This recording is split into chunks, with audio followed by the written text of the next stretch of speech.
Makinat elektrike janë makina shumë të mira, janë makinat më të mira në botë, derisa të shfaqet përpara një kështu gjëje që të ndryshosh mendje.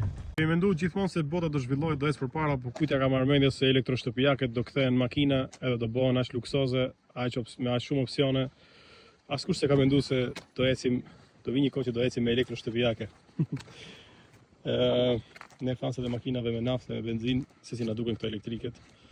Mirë, kjo BYD e ka qa fare, ka mbyt me këtë version. Ka këto thyrjet shumë aerodinamike, gjithashtu edhe këtu kalon ajri.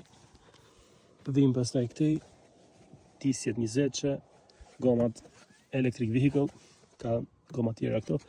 Kemi këto airventat falca këtu, po s'ka gjë. Kemi një kamera këtu, lidarja aty, kamera këtu.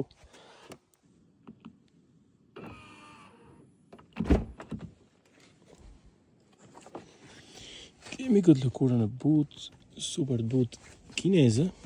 Kemi karikusa këte me shumit, qas ka kështu teknologjia. Kur them që është elektroshtëpijake, ju se si ju duket ndoshta. Televizor, kompjuter, frigorifer, karikus, kalorifer, kondicioner. Këto opsionet do të bësh një shkollë të veçantë, do të marrin kinezët në kurs për me mësu gjithë. Opsionet që ka kjo është ky butoni këtu, që kur e shtyp, ke snow, eco, normal, sport, duke sporti më rrej. Disa makina elektrike kanë gabuar sepse kanë bërë hapjen vetëm me buton, por se kjo ka dhe një levë që e hap manualisht makinën, në çdo rast. Thonë se kjo hapet kështu.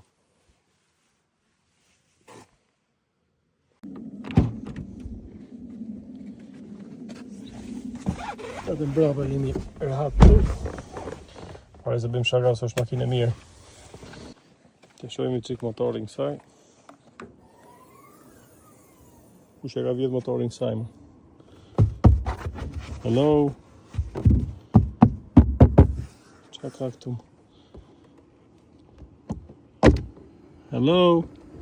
Are you there? Ndoshta politikat janë tilla, do bëhen tilla që ne do të detyrohemi të ecim gjithë me makina elektrike për të shkuar nga pika A në pikën B, po nuk do jetë njësoj. Vetëm këtu do të na kishin kursy pak ke kjo logoja që do të ishte BYD këtu, jo kjo logoja kineze. Kemi mësuar shumë burrë vetë, duam në zhurmë në gjë, kur si na mësuan me këtë qetësie kështu. Na zë gjumi. Çfarë ka bë kinezi gjithë këtë luks, mrekulli e ka bë. S'di çfarë ti thosh. Gjithë kjo elektroshtëpijake që ecën në rrugë.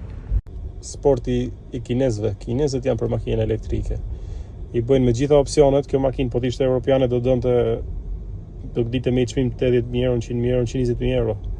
Jo 30.000 euro, sa që është kjo. Kështu që europianët do të vazhdonin të bënin më mirë atë që kanë bërë më mirë të 100 e sa vite, të bëjnë motora me djegje të brendshme, se aty janë kampiona. Aty nuk i konkuron dot as kinezi me motora 1.5 turbo, as një vend tjetër nuk i konkuron dot. Kjo ka autonominë 670-680 km, apo paktën 550 i bën pa frikë, edhe nisesh për rrugë pa problem. Nuk e kemi përshitje, ne kemi vetëm review për qef.